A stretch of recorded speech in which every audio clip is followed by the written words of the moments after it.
부활은 신앙의 최고봉입니다. 믿음을 끝까지 지킬 수 있는 가장 강력한 근거가 뭐냐면 부활신앙이에요. 이 부활을 이 아침 깊이 묵상하기를 주의 이름으로 축원합니다. 첫째로, 부활은 결코 쉽지는 않지만은 믿음의 관문이라는 것을 여러분 꼭 기억하셔야 돼요. 부활은 믿음의 관문이에요. 진짜 믿음이 시작되는 관문이에요. 따라서 쉽지는 않지만 부활을 포기하면 된다, 안 된다? 안 된다.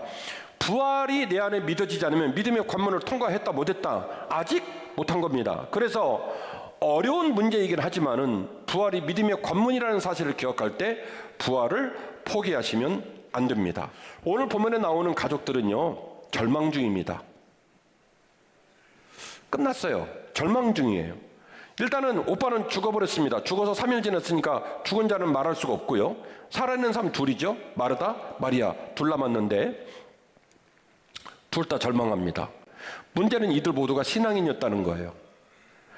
나사로도 마르다도 마리아도 예수님 좋아하고 예수님 믿는 사람이었다는 거예요. 근데 요한복음 11장의 이들은 어떤 사건으로 말미암아 있는 믿음 다 까먹고 그리고 지금 완전히 땅바닥에 주저앉았어요. 그게 바로 어떤 사건이냐면 그들의 믿음이 가다가 뭘 만났냐면 죽음을 만난 거예요. 죽음이라는 큰 산을 딱 맞닥뜨리니까 그 믿음이 딱 주저앉아 버린 거예요. 넘사벽, 넘을 수 없는 절망을 만났는데 그 절망 이름이 뭐냐면 죽음이에요. 죽음을 딱 만나니까 있던 믿음도 다 까먹고 그냥 절단이 난 거예요. 나사로의 죽음으로 말미암아 믿음의 사람이었음에도 불구하고 철저하게 절망하고 주님을 사랑하고 따르지만 죽음에 귀속된 그 삶의 눈물 때문에 처절한 눈물을 흘리고 있는 불쌍한 사람들이 오늘 본문에 나옵니다. 요한복음 11장 얘기입니다. 그리고 우리들도 이들과 똑같이 우리들의 삶 가운데 어떤 닥친 믿음의 부름의 문제들이 있어요. 삶은 고단하고 지금도 우리는 극단적인 절망에 맞닿아 있는 여러 가지 질병과 고난들에 눌려서 하루하루를 살아갑니다. 프라이버시기 때문에 말씀을 드릴 수는 없지만 살다가 위중한 질병으로 초청받은 제 품에 있는 성도들은 제 방에 들어오면 살아는 있지만 거의 눈빛과 말하는 톤을 보면 죽은 거나 진비 없는 모습으로 저하고 대화를 합니다. 어제까지는 내 인생이 활기롭고 어제까지는 내 인생이 7시간 무지개였는데 의사가 당신 사기입니다 이 말 한마디를 하는 순간 인생이 죽어버리는 거예요. 갑자기 TV가 꺼져버린 거예요. 자식도 소용없고 친구도 소용없고 차도 소용없고 재산도 소용없고 자기가 그동안 중요하다고 생각했던 모든 것들이 하루아침에 아무 의미가 없는 거예요. 프라이버시라 말씀드릴 수는 없지만 지금 이 순간에도 제 앞에 그런 성도가 있어요.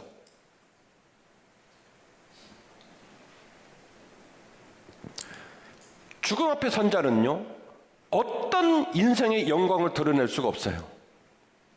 자녀를 양육하며 자녀 때문에 절망하기도 하고 직장과 사업장에 나가서 하루하루를 견디기가 너무너무 어려워서 사는 게 참 버겁다라는 생각을 할 때가 많습니다.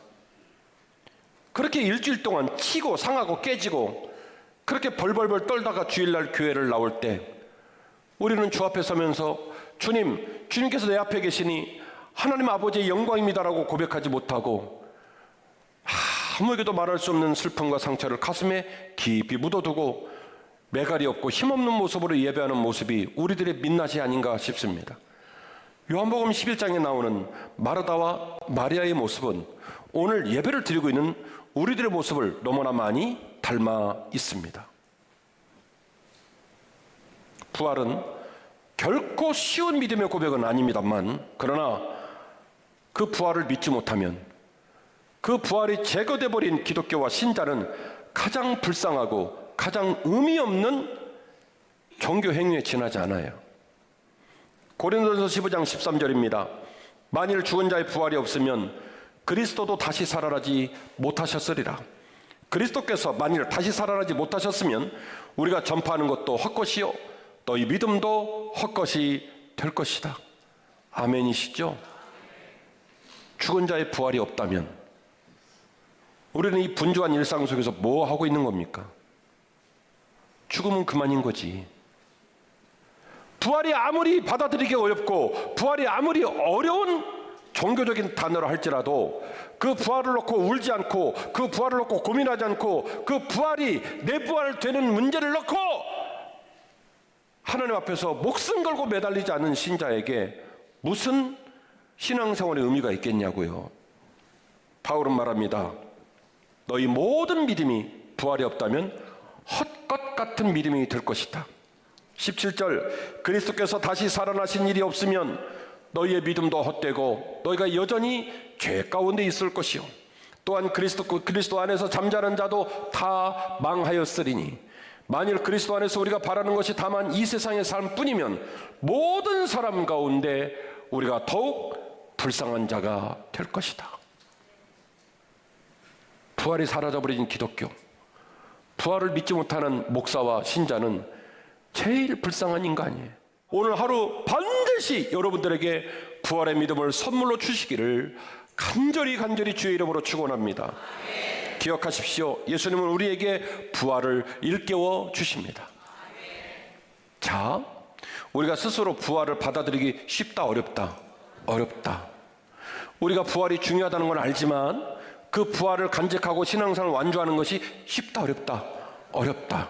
우리의 능력, 우리의 지혜, 우리의 열정만 가지고는 그것이 쉬운 일이 아니다. 그래서 여러분에게 소망을 선포하고 여러분에게 기대를 드리고 여러분에게 약속을 드린다면 우리 주님은 우리에게 항상 부활을 일깨워 주시는 분이신 줄 믿으시기를 주의 이름으로 축원합니다. 자, 오늘 본문의 말씀 요한복음 11장을 읽으셨는데 요한복음 11장에 나오는 이 집은요 지금 아주 엉망진창이에요. 오빠는 죽었고 동생들은 울고 있고, 그러니 이 집안에 무슨 행복이 있고 무슨 풍요로움이 있고 무슨 가치가 있겠어요. 아무것도 안 남았죠. 그런데 누가복음 10장 38절의 본문을 보면요 이 집 참 재밌는 집이에요.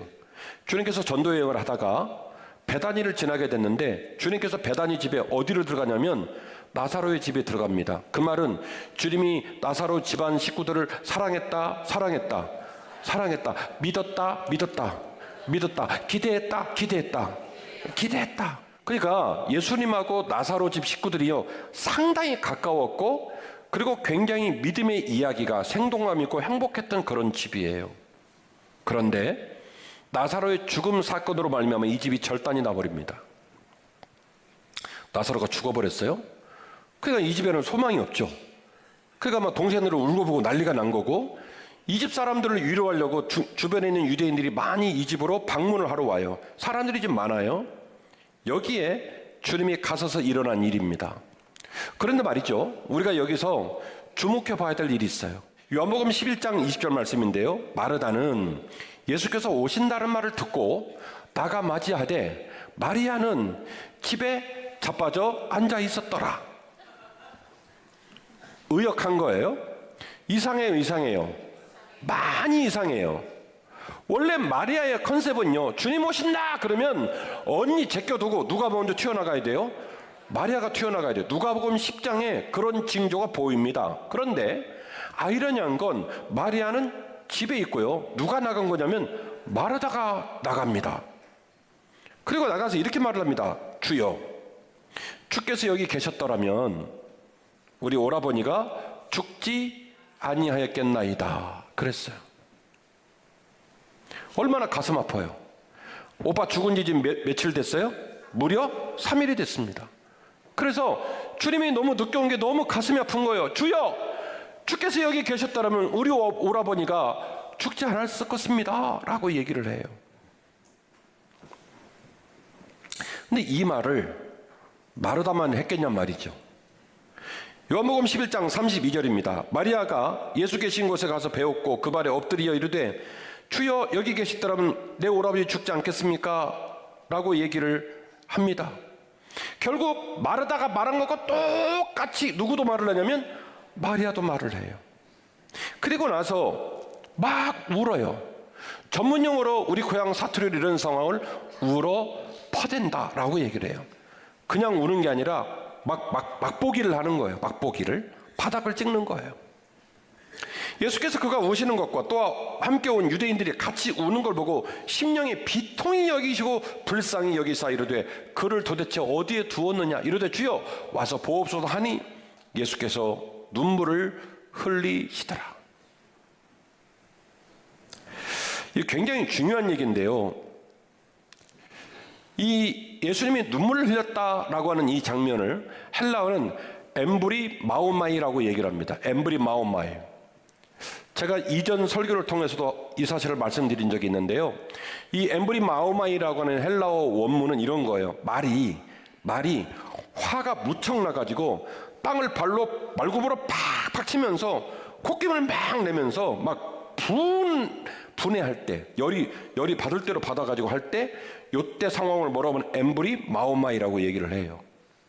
통분, 어떤 주어진 상황이 불편하고 어떤 주어진 상황이 너무너무 가슴 아프고 너무너무 못마땅하고 화가 나서 나타나는 눈물의 현상을 엠브리 마오마이라고 얘기하는데, 주님이 우셨다는 얘기에 쓰여진 원문이 엠브리 마오마이예요.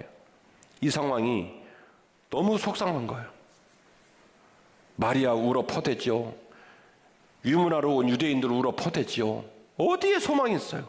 그 모습을 보고 주님이 너무 답답하셔서 엠브리 마오마이, 통분하셔서 우셨다는 거예요. 그런데 이 요한복음 11장 사건이 우리들에게 전해 내려오고 우리들에게 믿음의 귀감이 될 수 있었던 하나의 희망의 빗줄기가 비칩니다.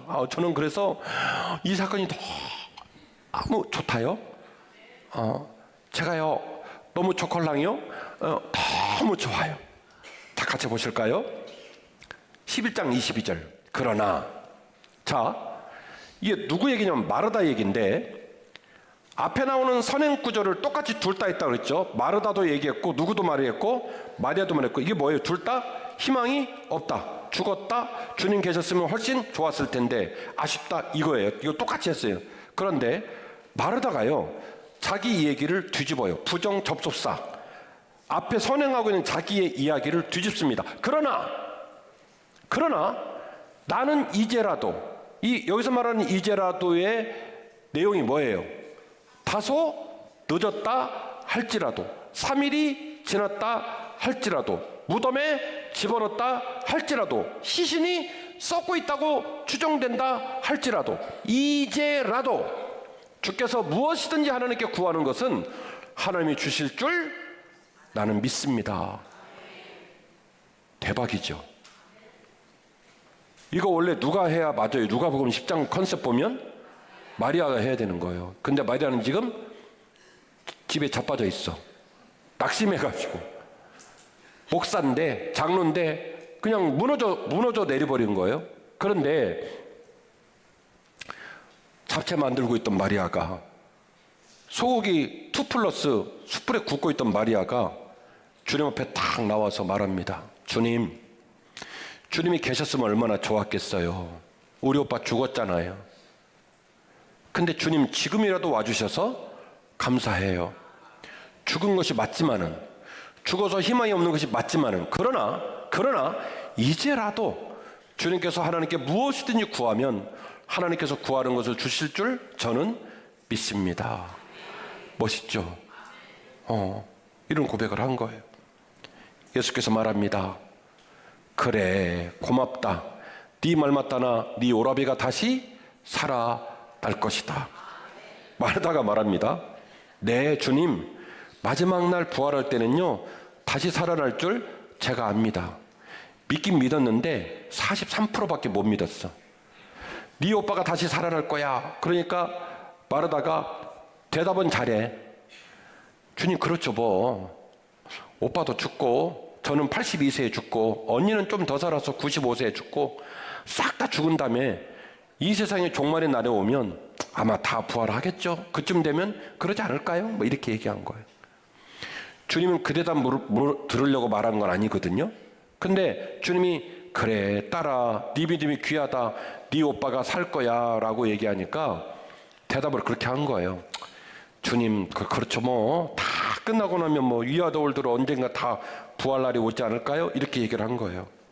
그러자 주님이 재차 다시 주님이 말한 네 오빠가 다시 살아날 거다라는 말의 의미가 무엇인지를 다시 한번 강조하는데, 예수께 이르시되 나는 부활이요 생명이니 나를 믿는 자는 죽어도 살겠고 살아서 나를 믿는 자는 영원히 죽지 아니할 것이니 네가 이것을 믿겠느냐? 네가 이것을 믿겠느냐? 이 아침 우리에게 주님이 주시는 믿음의 명령인 줄 믿으시기를 바랍니다. 살다가 복잡하고 깨지고 오빠가 죽고 아버지가 죽고 사업이 망하고 질병 앞에 초청을 받고 네 사는 모습 가운데 많은 난맥과 어려움들이 있어서 네 걸어가는 발걸음 무릎이 후들후들거리는 어려움이 있다 할지라도 내가 너와 함께하면 나는 부활이요 생명이니 나를 믿는 자는 죽어도 살겠고 살아서도 죽지 않겠다는 그 사실을 내가 너에게 선포하니 너는 이 사실을 믿겠느냐? 너는 이 사실을 믿겠느냐? 주님의 명령이 저와 여러분의 가슴에 떨어지고 있음을 믿으시기를 바랍니다. 이 질문에 정말 대박 사건인데요. 이 질문에 마르다가 생전 처음 듣는 소리를 합니다. 주여, 그러하외다. 주는 그리스도시요 세상에 오시는 하나님의 아들이신 줄 내가 믿나이다. 마르다의 이 고백이, 마르다의 이 역할이 나사로를 살림에 있어서 매우 중요한 역할을 했을 것이다. 나는 부활이요 생명이니, 이 말이 무슨 얘기인 줄 아십니까? 부활 리꼬르 생명이라는 거예요. 부활은 과거가 아니라 철학자의 읊조리는 논리가 아니라 부활은 지금 눈앞에 있는 살아있는 생명이라는 거예요. 믿음의 현재성. 지금 이 순간 부활이 너에게 있어야 한다는 건 나는 부활이요 생명이니. 예수님 말씀 부활은 사건이나 신념, 철학자의 읊조리는 논리가 아니에요. 실존이에요. 내가 지금 누구 앞에 있다? 내가 누구 앞에 있다? 내가 네 앞에 있다. 마르다 마리아 더 똑같잖아요. 주님 왜 이제 왔냐고요. 좀 일찍 오시지. 주님이 일찍 오셨으면 우리 오빠 안 죽었습니다라고 얘기할 때 주님의 답변이 뭐냐면, 얌마 그게 중요한 게 아니라 내가 지금 믿음의 현재성, 내가 지금 누구 앞에 있다? 네 앞에 있지 않냐? 네 앞에 있지 않냐? 나는 부활이요 생명이니 나를 믿는 자는 죽어도 살고 살아서 믿는 자는 죽지 않는다는 것, 이 사실을 너는 믿겠느냐라고 물어본 거예요. 이 질문 앞에 마르다가 답하기를, 주여 주는 그리스도시요 살아계신 하나님의 아들이십니다. 이거 엄청난 얘기인데요. 이 문장 좀 떼어놓으세요. 어디서 많이 들어본 것 같잖아요. 마태복음 16장 16절, 베드로가 주님 앞에 각성을 하고 말하기를, 주는 그리스도시요 살아계신 하나님의 아들이십니다. 이 고백해서 난리 난 거 아닙니까? 주님이 칭찬해주고 많은 목사님들이 그 본문으로 설교하잖아요. 여러분 그래서 그 사건을 알잖아요. 역시 베드로는 과대표가 맞아. 역시 베드로는 사도행전 1장에서 13장 끌고 나가는 견인 작가라는 분이 맞아 라고 주목하잖아요. 요한복음 20장 28절, 도마는 또 무슨 얘기를 했습니까? 도마가 깐족깐족거리고 다른 제자들이 주님을 만났다고 얘기를 함에도 불구하고 자기는 못 믿는다고 끝까지 불신을 하다가 8일 만에 주님이 다시 오셔갖고 손자국 보여주고 못자국 다 창자국 보여주니까 그거 다 집어넣어보고 그걸 너무 민망하잖아요. 주님을 그렇게까지 몰아붙였으니까. 그때 도마가 자기 인생을 뒤집잖아요. 각성하잖아요. 뭐라고 말합니까? 나의 주, 나의 하나님이십니다. 베드로 말고 마리아 말고 주님은 이제 오늘 이후로는 주님은 나의 주, 나의 하나님이십니다. 그래서 마태복음 16장 16절의 베드로의 고백과 요한복음 20장 28절의 도마의 고백이 같은 격에 있는 거예요. 주님을 각성한 거예요. 그런데 많은 역사의 흐름 가운데 목회자들과 성도들에게서 주목받지 못한 숨겨진 이야기가 오늘 우리에게 너무 의미 있게 다가오는 거예요. 저와 여러분이 12 제자의 목록에 들어있는 베드로가 아니라 할지라도 도마가 아니라 할지라도, 주님한테 직접 배운, 직관으로 배운 수석제자, 주님의 품에 있었던 12제자가 아니라 할지라도 평범한 집에서 잡채나 만들고 곰탕이나 끓여서 주님을 먹였던 평범한 일상을 살아가는 범인 중에 범인인, 우리처럼 평범한 범인 중에 범인인 한 여인 마르다 입에서 나온 이 말입니다. 주여, 그렇습니다. 주는 그리스도시요 세상에 오시는 하나님의 아들이신 줄 내가 믿나이다. 할렐루야. 부활의 믿음이 어디로 들어간 겁니까? 마르다한테 들어가 버린 거예요. 예수님 오시기 전에는 마르다도 못 믿고 마리아도 못 믿고 다 못 믿은 거예요. 그러니 거기에는 희망이 있어요, 없어요? 없죠. 절망밖에 없죠. 근데 주님이 온 그곳에서 마르다가 각성을 합니다. 그러나 주님, 그런다 할지라도, 좀 늦었다 할지라도, 그럼에도 불구하고 이제라도 주님께서 하늘에 계신 아버지께 뭘 구하면 그 구하는 것이 이루어질 줄 저는 믿습니다. 그런 놀라운 믿음으로 다가오는 주님의 딸에게 주님이 하신 말씀이에요. 나는 부활이요 생명이다. 나를 믿는 자는 죽어서도 살겠고 살아서 믿는 자는 죽지 아니한다는 것을 너는 믿겠느냐. 아멘. 그러하외다. 주는 그리스도시요 세상에 오시는 하나님의 아들이신 줄 내가 믿나이다. 도널드 아처 카슨이라고 하는 미국의 유명한 신학자가 있는데요, 이 카슨 신학자가 이런 말을 했습니다. 마르다는 자신의 믿음이 어디까지인지 모르고 고백할 수 있다. 완벽한 고백처럼 보이지는 않는다. 그러나 그 고백은 요한복음 독자에게 아주 중요한 믿음의 모범이 된다는 거예요. 엄청난 얘기입니다.